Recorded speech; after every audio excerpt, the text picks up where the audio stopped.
Hello, it's me once again. This is the third video in the Rediscovering Peace series, and this is what I call the basics.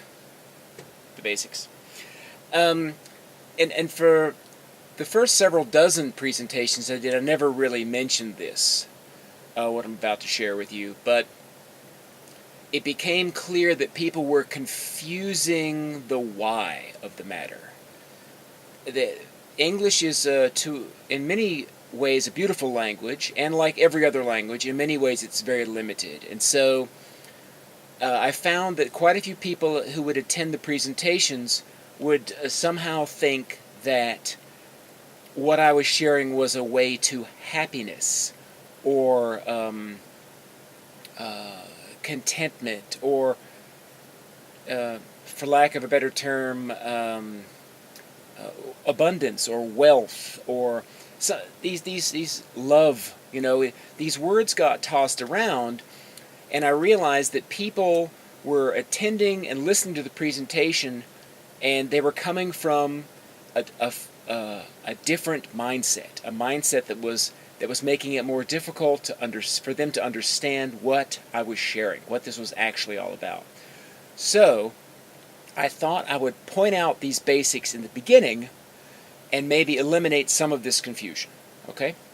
So essentially, we have two different ways of looking at the world. Yes, I know, that's oversimplified, and yet, bear with me. There's a traditional way of looking at the world and what it means to have a good life, and then there's the way that this presentation, this series of videos, is going to be offering you. I state again, I don't have the answer. There might be a third, fourth, fifth, sixth different way than the two that I'm mentioning here, the traditional and the alternative. And yet I haven't found it. I haven't found any other way other than the one I'm sharing with you. And even though it may not be the way, it certainly is a way. It is an alternative that will work for you. It is an alternative that will empower your life and bring much greater peace and joy to your life. And it is a way that will be available to you from today until the day you die. But of course, we can't choose the alternative if we don't know it exists or understand it. Hence, this video. So, first, the traditional way. And what I call this is what we want, right?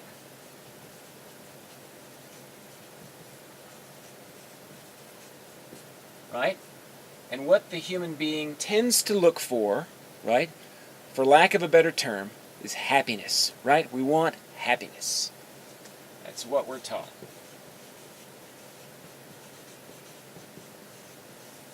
Happiness. Okay? Be happy. How do I get happy? How do I have a happier life? How can I make those around me happier? Etc., etc., etc. We're all, to a degree, taught that we need to be happier, right? That's what life is all about. Just have a happy life. And how do we go about doing that? Well, of course, on a primal level, we want to survive, right? And we want to be safe, right? So we strive to survive, right? In the face, defend ourselves against our enemies, protect ourselves, be careful, right? Survival and safety. These are keys to happiness. And we're also taught that, of course, we want to be healthy, right? Health and live a long life. Live a long life, right? Longevity. But somehow these are keys to happiness, yeah? A long, healthy, happy life. Those terms are sometimes linked together. Then we're also taught that we want to happiness comes from understanding, right?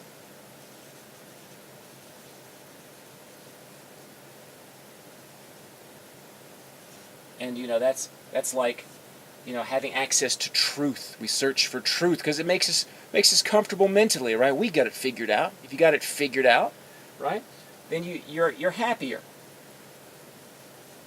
Truth. Yeah. Then of course there's pleasure and comfort. That brings happiness, right? We're taught that we want to have as pleasurable and as comfortable a life as possible. And of course, then you move along and you want to have success, right? And wealth, right?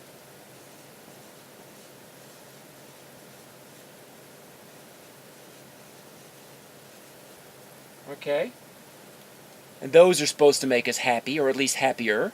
And finally, we're looking for influence or status, potency.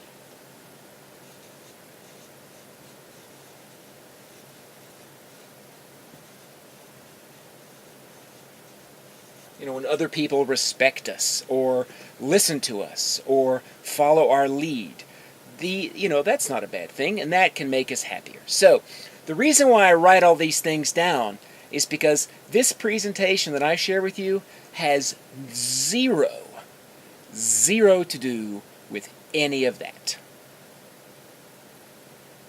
Nothing. So and with all due respect, if these things are important to you, and you actually believe that these things are actually going to bring you a measure of profound happiness in your life, go for it. Go for it. I'm not holding you back. I couldn't if I tried. I wouldn't if I could. I'm going to be willing to bet. I'm a peace pilgrim, so I don't really have anything to bet. But if I were a man who had something to bet and would bet and could bet, I'd bet it all that you're not going to find real lasting happiness with any of these things. That these things and striving for these things is actually, if you have enough humility to kick back and really look upon life and its living, striving for these things always leads to suffering. In this regard, I think the Buddhists nailed it right on the head, right? If you're going to strive for survival and safety, those things, no matter how long you live and how safe you feel, at some point you're going to lose them. Health and longevity is destined to falter. Understanding and truth is objectively pretty impossible to attain because we don't have access to the information and we don't have the equipment to really process it objectively. Pleasure and comfort, we all know that is on a sliding scale, and that always just goes in this bizarre cycle where sometimes we're experiencing great pleasure and then it invariably fades away, and we of course yearn for more, and the yearning brings suffering. Success and wealth is dependent in large part due to external circumstances, also is fleeting, also dissipates no matter how much we have, leads to suffering. And of course, influence over others is, by its very nature, a fallible concept if you're looking for it on a constant level. So, this presentation is about none of these things, just to dispel that illusion right off the bat. What this presentation is about is the alternative, right? The alternative is what I call what we need. And when I speak here, what we want, right? What we're talking about here is ego versus what we actually need,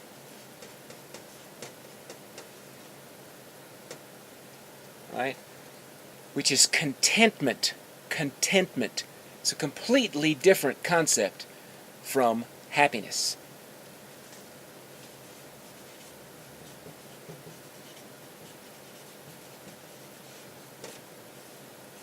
And for lack of a better term,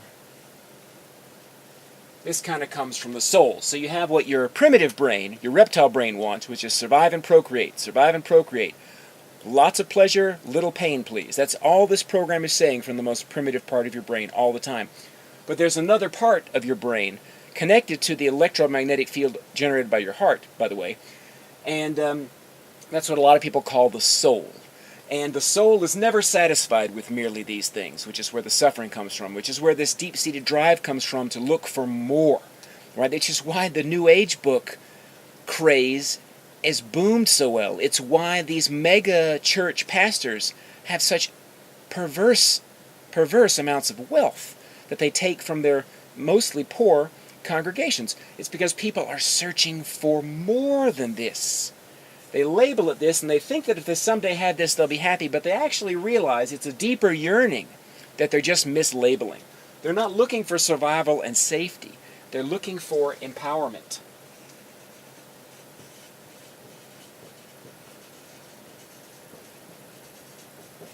They're not looking for health and longevity, right? They're looking for wholeness.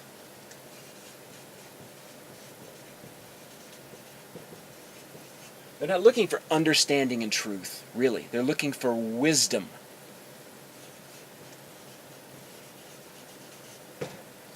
They're not looking for mere pleasure and comfort. They're looking for joy and harmony, right?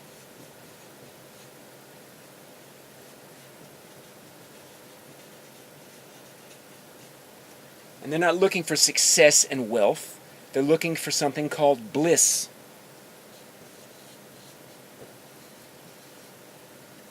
And mere potency and influence is not enough. They're looking for real power and meaning, right?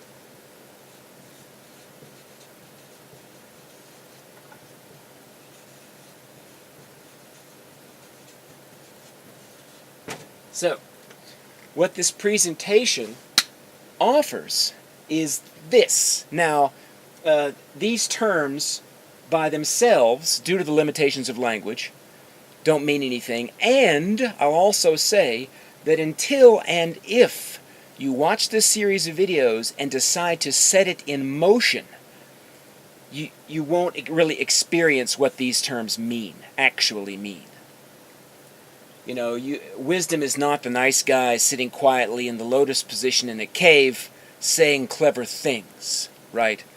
Wisdom comes from experiencing oneness, from experiencing a transcendence of duality.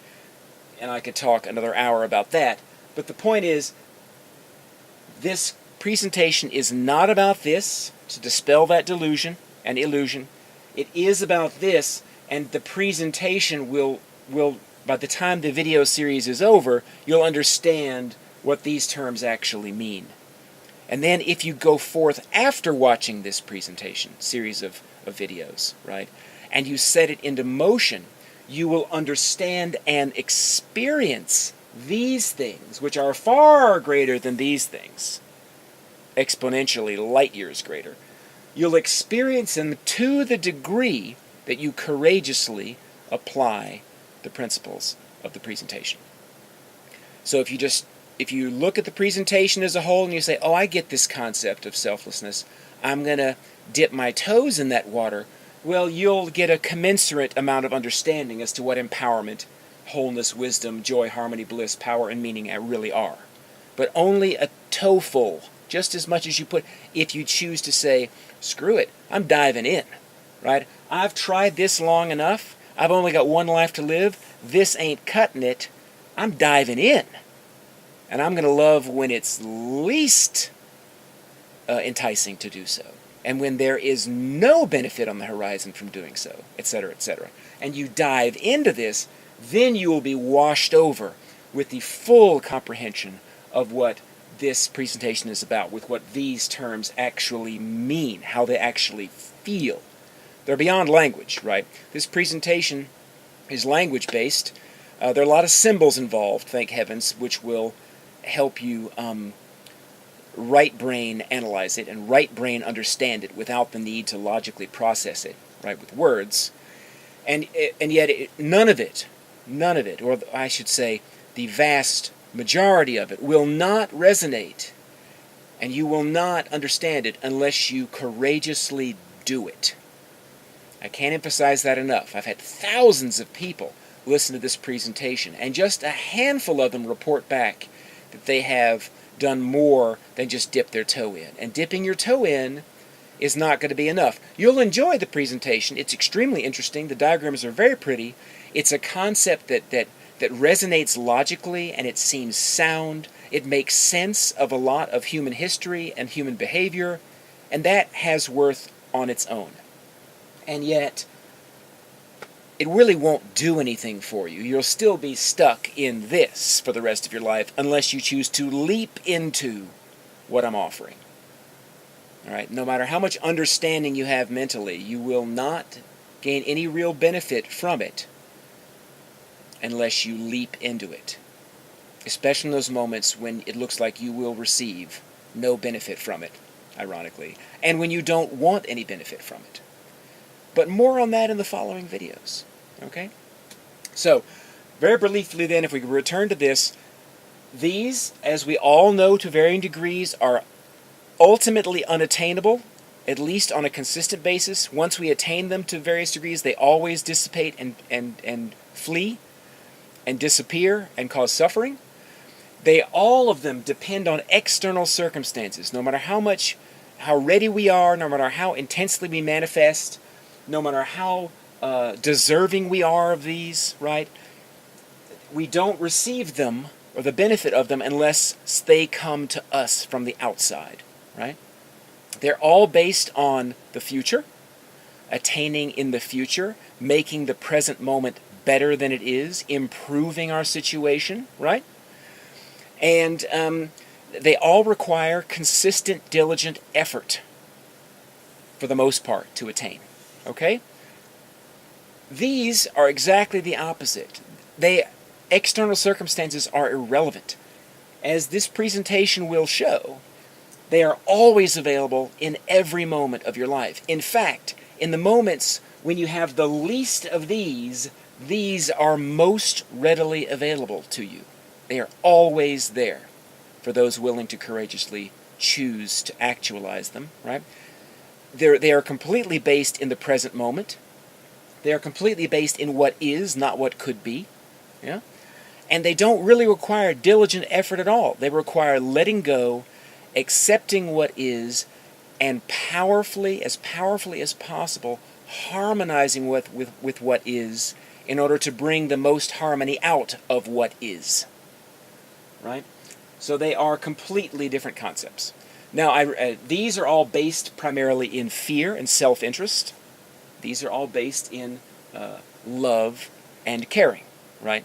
For others, for self, for others. That is essentially all I wanted to say in this video, okay? I just wanted to make sure you understand that if you come to this series of videos looking for any of these things over here, I can save you the time. I can save you the time. You need to look elsewhere, and the best place to start looking is the self-help book of your local bookstore. And you can do what I did and read 35, 40, 50 of those things and try to get what they are trying to offer you, and meet probably with the same amount of lack of success that I did and everyone else is. Which is why they keep buying new ones, you see. That's the cycle of the self-help book junkie, is you keep reading the next one and saying, oh, right, now I've got it. And then, of course, you put it into practice, and it leads you right back to where you started. You say, oh, I must be just one book away. And then you buy the next one. There's a reason why these books continually sell out and why Oprah keeps talking about them, and people keep spinning their wheels in the mud, and they don't get anywhere, right? You might get an Oprah and get a new car. You might get a new car. But then the car breaks, you know, or somebody, takes it, or and you suffer anyway. This is, essentially, it's important to know, if you're going to do this, that's fine, but that's not what these videos are about, okay? And if you're willing to jump in, and be humble enough to open your mind, and courageous enough to open your heart in your life after you've opened your mind, these are pretty awesome. And I think you're really going to enjoy experimenting with living this alternative to the degree that you choose to do so. So that's it for this video. I'm going to do a little short supplemental video to this next, and then we'll get right into the presentation itself. All right. Love you guys. Peace out.